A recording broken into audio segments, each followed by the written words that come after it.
불법 사금융 처단, 이자가 51%에서 이자가 1100%까지. 야, 진짜 난리도 아니죠. 실제로 말입니다. 실제로 불법 사금융을 조사를 해보면요, 이자의 최고금리가 1100%, 물론 뭐 5000%, 10,000%도 있습니다. 그런데 가장 많은 비중을 가지고 있는 곳이 1100%랍니다. 1100%. 가장 많은 비중을 가지고 있는 곳이. 진짜 난리도 아니죠. 난리도 아닙니다. 1100%라니. 오죽했으면 말입니다. 대통령까지 나서서 불법 사금융 처단해야 된다, 이런 표현을 썼습니다. 와, 저도 섬뜩했어요. 예, 이게 불법 채권 추심은 악독 범죄이고 이것도 뿌리 뽑아야 되지만 약자 핏바는 불법 사금융도 강력하게 대응을 해서 세무조사도 하고요. 필요하면 강력하게 불법 이익을 남김없이 박탈시켜야 된다, 이런 표현까지 썼습니다. 대단한 표현입니다. 처단이라는 표현이 쉽게 나오고요. 그것도 대한민국의 최고 지도자 입에서 처단이라는 이야기가 나왔습니다. 이것은 어떻게 생각하면 그만큼 충격적이란 뜻이에요. 실제로 보면 금융감독원이 조사를 해봤더니 불법 사금융의 평균금리가 51%고요. 이게 분포가 가장 많이 분포하는 곳이 1100%라고 이야기합니다.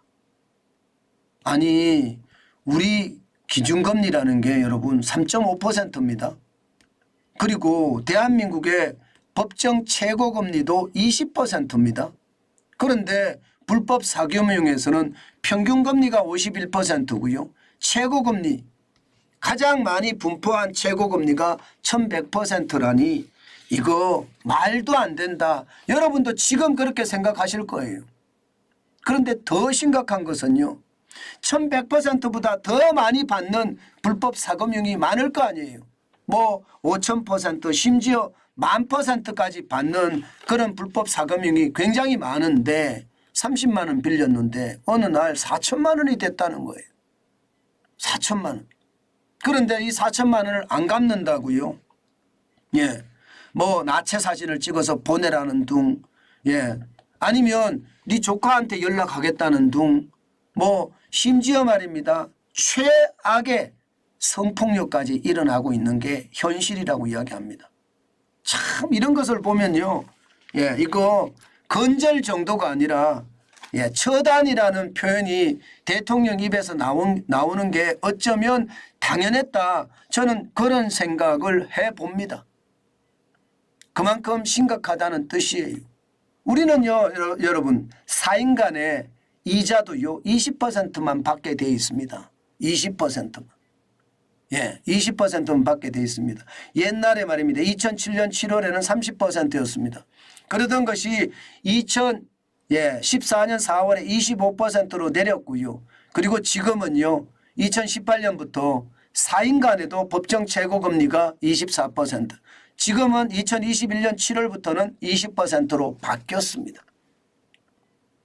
그런데 저는 대통령께서 이야기한 것은 맞다고 봅니다. 그렇지만 이게 시장 전체를 저는 꿰뚫어 보지 못한 측면이 있다, 이렇게 생각합니다. 무슨 얘기냐? 법정 최고금리를 무리하게 내렸잖아요. 20%까지 무리하게 내렸잖아요. 이렇게 되니까 돈 빌릴 데가 없어진 거예요. 돈 빌릴 데가. 대부업이 줄줄이 망한 거예요. 대부업이 줄줄이 망하고요. 돈을 빌리고 싶어도 빌릴 데가 없으니까 국민들은요, 불법 사금융으로 내몰렸다는 것을 한마디도 이야기하지 않았습니다. 저는 그게 가슴 아픕니다.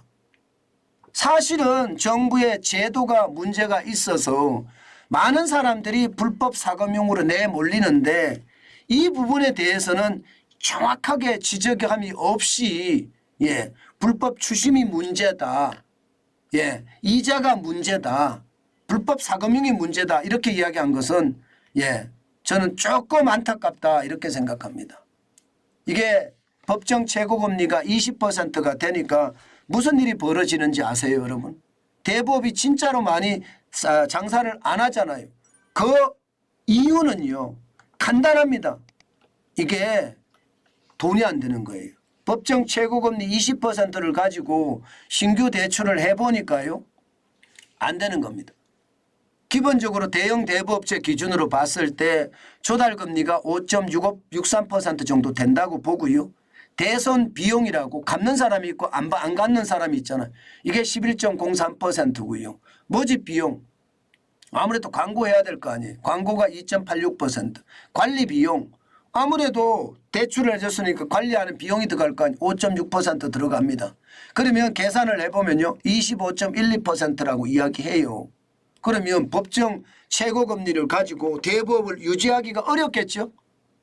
어렵습니다. 이게 무조건 말입니다. 표파리에서 20%로 낮췄는데 실제 제도권의 대부업이 줄줄이 망하잖아요. 장사를 할 수 없으니까 사업을 할 수 없으니까. 그러니까 대부업은요. 전부 다 너 나 할 것 없이 말입니다. 대부업을 줄이고 있어요.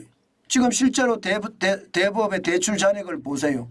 굉장히 많이 줄였죠. 2022년 기준으로 지금 2018년 기준으로 하면 8.5%가 줄어서요. 15조 8,678억 원이고요. 심지어 말입니다. 대부업체의 가장 큰 업체라고 이야기하는 러시앤캐시 같은 경우 문을 닫았습니다. 아예. 대부업이 그만큼 해봤자 돈이 안 된다는 뜻이에요. 이제 돈만 걷어들이면 된다. 뭐 그렇게 이야기할 정도로 난리죠. 실제로 말입니다. 법정 최고금리가 이게 올라가니까 그만큼 말입니다. 대부업체도 없어지고요. 또 대부업에서 실제 빌리는 돈도 그만큼 줄어듭니다. 이것은요. 제도상의 문제라는 게 제가 생각하는 큰 일이거든요. 그만큼 제도상의 문제가 있기 때문에 이런 문제가 발생한다 생각이 들거든요. 그러니까 불법 사금융으로 내몰리는 사람들이 굉장히 많은 거예요. 여러분 이거 한번 보세요. 불법 사금융으로 내몰리는 사람들입니다. 사실 말입니다. 불법 사금융 이용자 수가 제대로 된 통계가 없습니다. 다시 말해서 금융감독원이 과연 불법 사금융을 이용하는 이용자에 대해서 제대로 파악하고 있느냐 이것도 저는 미지수라고 봅니다. 지금 현재까지 불법 사금융 이용하는 자수 추정치입니다. 이거 추정치예요. 2017년에 52만 2018년에 41만 그렇게 늘었어서 2021년까지밖에 데이터가 없는데 이 데이터도 76만 명입니다. 아마 올해는 얼마나 될 것인가 아마 엄청날 거라고 예상을 합니다. 다시 말해서 이게 2017년에 대비해서 4년 사이에 46.2% 24만 명이 늘어나 76만이 됐잖아요. 올해는 얼마일지 예측하기도 쉽지 않습니다. 그런데 말입니다. 지금 인터넷을 뒤지고 찾아보면요. 어느 정도 예측할 수 있는 숫자는 나옵니다. 어느 정도가 나오느냐. 바로 이거거든요. 바로 이겁니다. 안용섭 서민금융연구원장이 이야기한 추정치를 보면 말입니다. 지금 불법 사금융을 이용하는 사람은 120만 명 정도 된다. 이들의 1인당 1,732만 원 정도의 빚을 지고 있다. 그래서 계산을 해보면요. 20조 8천억 원입니다. 20조 8천억 원. 굉장하죠? 굉장합니다. 실제 말입니다. 불법 사금융에 대한 시장 규모는요. 2017년에 6조 8천억 원, 2018년에 7조 1천억 원입니다. 그러나 2019년, 20년, 21년, 23년도 마찬가지고 제대로 말입니다. 시장에 대한 조사도 없고요. 통계도 없습니다. 저는 윤석열 대통령이 불법 사금융에 대한 어떤 위험성, 이거 반드시 처단해야 된다고 이야기할 정도면요. 시장에 대한 제대로 된 파악도 필요하다고 보는 거예요. 시장에 대한 제대로 파악함도 없이 무조건적으로 이게 가는 게 문제가 아니라 당장 말입니다. 금융감독원 내에라도 이거 불법 사금융에 대한 TF팀 내지는 정규팀을 만들어서요. 법정 최고금리가 20%가 맞는 건지 또한 말입니다. 법정 최고금리를 어떻게 하면 개선할 수 있을 것인지 그리고 시장은 어떻게 되며 얼마의 규모로 얼마만큼의 사람들이 이용하고 있는지 이런 아주 정확한 데이터부터 먼저 파악하는 게 중요하다. 저는 그런 생각을 해봅니다. 물론 어디 찾으면 나오겠죠. 그러나 이게 제대로 된 파악함도 없이 현상에 대한 제대로 된 분석이 없이 대처 방안이 나오잖아요. 그러면 또 불합리함이 따릅니다. 대통령이 저는 이 정도까지 이야기했다는 것은 서민 경제가 고통스럽다는 거 알고 있다는 뜻도 되거든요. 이것은 어떻게 생각하면요. 더 시장에 대한 에즈이지라고 하죠. 현상 분석을 정확히 한 다음에 투비라고 하잖아요. 투비. 미래에 대한 예측, 미래에 대한 분석 반드시 나와야 되겠다. 지금 제가 대통령의 어떤 정책이 분명히 서민을 위한 것은 맞는데 그러려고 하면 원인이 뭔지부터 정확하게 꿰뚫어 보고 그 원인이 뭔지를 먼저 개선한 다음에 시장에 대한 대처도 나와야 된다. 물론 원인을 파악하기 이전에 시장에 대한 대처부터 먼저 내는 것도 중요하다고 저는 봅니다. 그렇지만 시장이 A부터 시작해서 Z까지 제대로 이해한 다음에 시장의 합리적인 체계 구축도 필요하다는 말씀을 저는 꼭 드리고 싶습니다. 불법 사금융 처단한다. 이 정도까지 저는 단어를 사용할 정도라면 시장에 대한 규모나 시장에 대한 어떤 폐해나 정확히 안 다음에 시장에 대처하는 것 그 어느 때보다 중요하다. 그 말씀 제가 강조해서 올립니다. 아마 정부 관료들 중에 지금 제 영상 이 영상을 본다면요. 반드시 시장에 대한 정확한 파악이 먼저라는 거 다시 한번 인지할 것으로 저는 그렇게 사려됩니다.